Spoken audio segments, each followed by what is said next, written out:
Hello, I am Ravi Prakash, Speaker of the Academic Senate. Dear members of the faculty, staff, and students, I thank you for this opportunity to talk to you. Only a year has passed since the last State of the University address, but it doesn't feel like it. The country is burning, literally and figuratively. We are in the midst of a pandemic comparable to what happened a century ago. Almost 60 years after the civil rights movement, our society is still failing to keep the promises a democracy makes to all its citizens: a life of liberty, safety, and equality. The Pacific coastal states are in flames, with the color of the sky reminding of some dystopian movie. The heated rhetoric of the election season is only raising the temperature, rather than providing the cooling salve the country needs. So what are we going to do as academics? High-quality research, teaching, and service to the scholarly community is what we do best. There can be no compromise on that front. But that is not enough. We are philosophers, writers, historians, political scientists, and sociologists who have spent a lifetime in deep study of the human condition and of nations. Why do we sit quietly when our leaders don't even seem to know how much they don't know? We are economists and management experts that understand how economies work, yet are content to have fiscal policies set by those who seem to be unaware of how deeply interconnected and interdependent the economies of all nations are, whether friendly or hostile. We are scientists and technologists who stayed quiet while for decades people with no understanding of science underfunded research and now pretend to be surprised that our country seems to be losing the race for high-speed communication, among other things, to China. A company like Huawei is as much a creation of another country's ambitions as it is of our willful neglect of academic research and industrial R&D. We are experts in our fields, and we must actively engage in policy debates in our respective areas.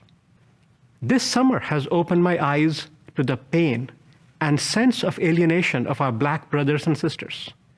Why are we still a country where a Black man who is among the best in the world at what he does bursts into tears saying, "It's amazing why we keep loving this country and this country doesn't love us back"?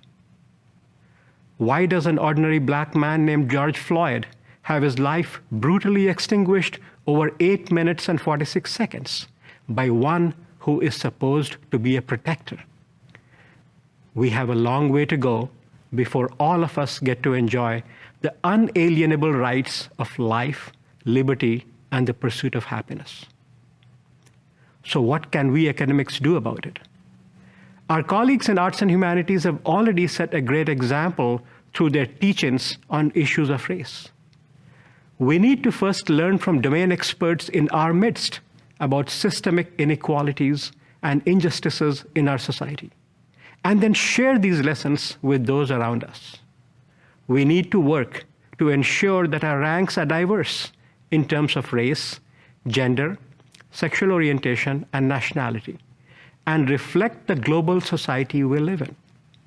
We need to make sure that kids from inner cities and the colonias along our Mexican border are as well represented and as welcome in our student population as kids of privileged suburban inhabitants like most of us.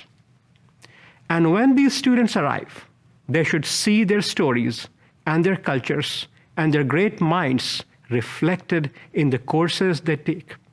This will only happen if we work to make all schools and academic disciplines strong. While I exhort you to work even harder, I am unaware that our students, our staff, and us, the faculty, are hurting in so many ways. Our lives and livelihood have been turned upside down by things happening around us. Several of us are struggling with severe physical or mental health issues, or know someone dear to us who is. Yet, as the big family that is UTD, so far we have navigated through this storm with grace and dignity. Let's keep it this way. While there are always tiffs within a large family, our shared governance model has served us well. Unlike some other universities, where administrators have used COVID-19 as an opportunity to amass and wield power, our provost worked with a committee of faculty members, enabling each of us to choose the teaching modality that we felt struck the right balance between pedagogy and personal health. We have learned to care more for our students and our fellow faculty and staff members in the last 6 months than in the years before that.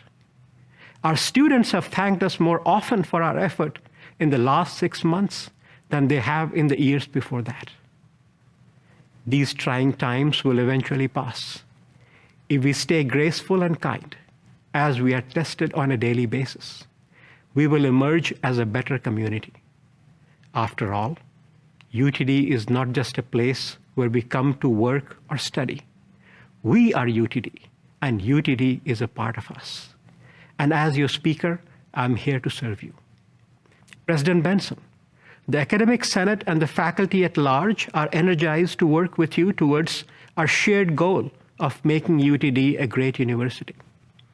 A great university that not only excels in scholarship, but also serves as an example of grace, kindness, and inclusiveness.